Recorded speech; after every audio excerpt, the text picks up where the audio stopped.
Here's an example. So you wrote on letting fear be your guide. You say, so often when we feel afraid of doing something, we recoil and hide, when really feeling that fear and walking into it is what pushes us to do amazing things. Fear, doubt, anxiousness, trepidation, all are good signs that we're pushing ourselves into spaces that can help us learn, grow, and be better people to live a life less ordinary. I'm not talking about jumping into a pit of writhing pythons or jumping out of a perfectly good plane. I'm talking about writing a book, going on stage, being asked to give a lecture, quitting a job that no longer serves you, building an online course when you think you're not qualified, sharing your artwork, etc. As Jolene from Life Lessons Global says, I felt afraid, but I went ahead and did it anyway. So put the middle finger up to a life of mediocrity and show up, turn up, feel that delicious fear, and discover that you really can do amazing things. By the way, I'm currently working on a project to help people work through their fear so they can do exactly that. Okay, so that's a good post. That's not that far off from your niche and target audience. So let me ask you a question. At the end of that post, when you say, by the way, I'm currently working on a project to help people through their fear so they can do exactly that, is that related to your business or that's a sort of separate thing? It's going to be a separate thing. It's not related Okay. to the kids stuff and inspiring kids stuff. No, it's more Okay. targeted for adults. Okay. So here's what's interesting, right? So this post, which is all about letting fear be your guide, it would be very easy to literally say like the same thing that you said, but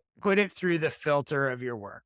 So for example, I'm just going to add like an intro to that. When I'm talking to kids, when I'm communicating with kids and helping them understand X, Y, and Z or whatever, I always encounter the same thing, fear. They're not the only ones that have that fear and blah, blah, blah. What they don't realize is fear can be our guide. So all I've done is packaged the thing that you want to say. Almost anything you want to say can probably be made relevant to your niche, especially with you in the niche that you're in and what I assume are your interests. So that is a great post. But if you just add that packaging, it becomes a subtle reminder to anyone that sees it. Oh, this guy communicates with kids. And oh, I would love to have someone help me communicate this message to kids.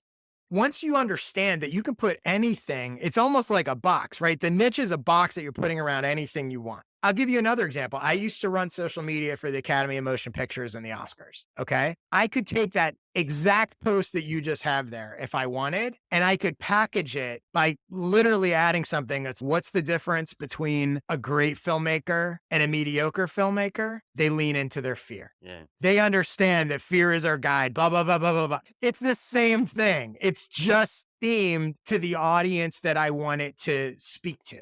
Adding a layer of relevance, especially when you're talking about stuff like that, that is really broadly relevant to just about anyone. That's not that hard to tweak and package.